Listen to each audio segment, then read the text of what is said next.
What's up everybody, this is Ven bringing you another MOC Spotlight where we take apart what you build. For today's episode, we'll be taking a look at the Hunter-Gatherer, created and posted to our message boards by ZiontyroMetalhead. Now before we get started, there are three fundamental qualities I'll be focusing on throughout the review: the overall appearance of the MOC, the build of the MOC itself, and whatever concepts and ideas that may have been put into the MOC's creation. I'll be forming a personal opinion on this MOC based on each quality, determining where the MOC excels and where it could use improvement.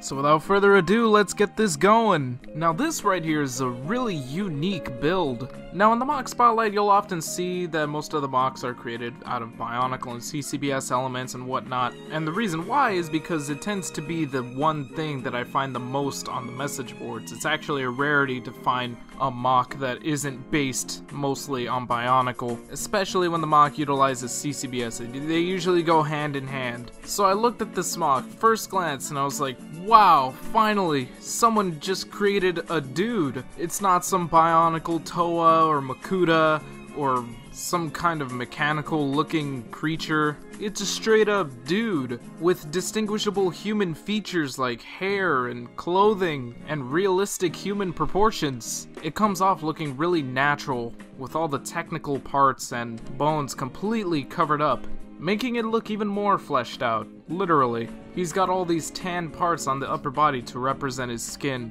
He might not have a shirt on, but he does have pants and shoes, so he still qualifies for getting service. Or is it that you need both shoes and a shirt to get service? Whatever. Now why doesn't he have a shirt, you may ask? Well, you see, he's a hunter/gatherer. He doesn't live in the first world, where the biggest problem would be like losing your cell phone or whatever. He's got bigger fish to fry, and once again, I mean that literally. He's got a spear, a bow and arrow, a club, and a big chicken leg. All the right gear to go out hunting and gathering. And some other details that I appreciate are these patches of white fur that stick out of the pants. Makes it look a little bit like Eskimo clothing. And then of course there's the head, which looks great. He's got long white hair with little streaks of gray, a little gold band here for good measure. And I really like how his face, it's definitely there. There's distinguishable eyes, but it's all covered up by his hair and his beard. It gives him a really rugged look. No, I will say it does kind of look like the hair blends in with the fur on his shoulders a little bit, but I think the difference in texture makes it a lot more clear what is supposed to be what. So, really creative usage of parts. And with that said, let's look a little bit more at the build. Proportionally, he looks pretty dang fit. If anything, I'd say, well, dare I say it, he be looking swole.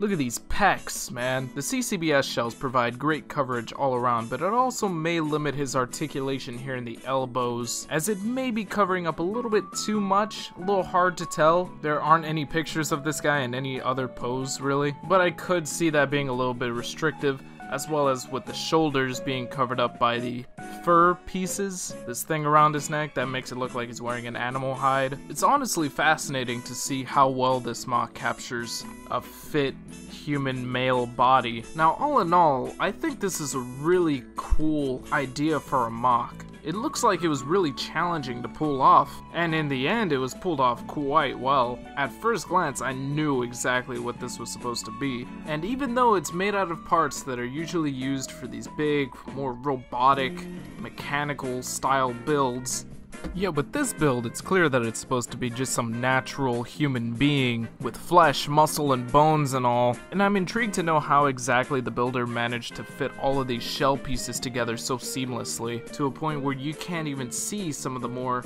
technical elements that hold everything together and, you know, connect all the shells to each other. So with everything that's been said, all in all, I think this is a great MOC. Not really much for me to criticize, and I do honestly hope to see much more out of you, ZiontyroMetalhead, including maybe an official pronunciation of your name. I saw that you mentioned in the topic that you created some animals before, and I'm definitely going to check those out. And I wish you luck in the 2017 Bio Cup, which, for those who don't know, is a building contest held on Flickr, for which this MOC was built and entered into. So congratulations for making it onto the MOC Spotlight at the very least. And of course, to anyone else who may be interested in getting their own MOC Spotlight, please Feel free to post your own MOCs to the message boards at board.ctvchannel.com under the LEGO Creations category, and from there I'll try my best to keep up with everything that is creatively built.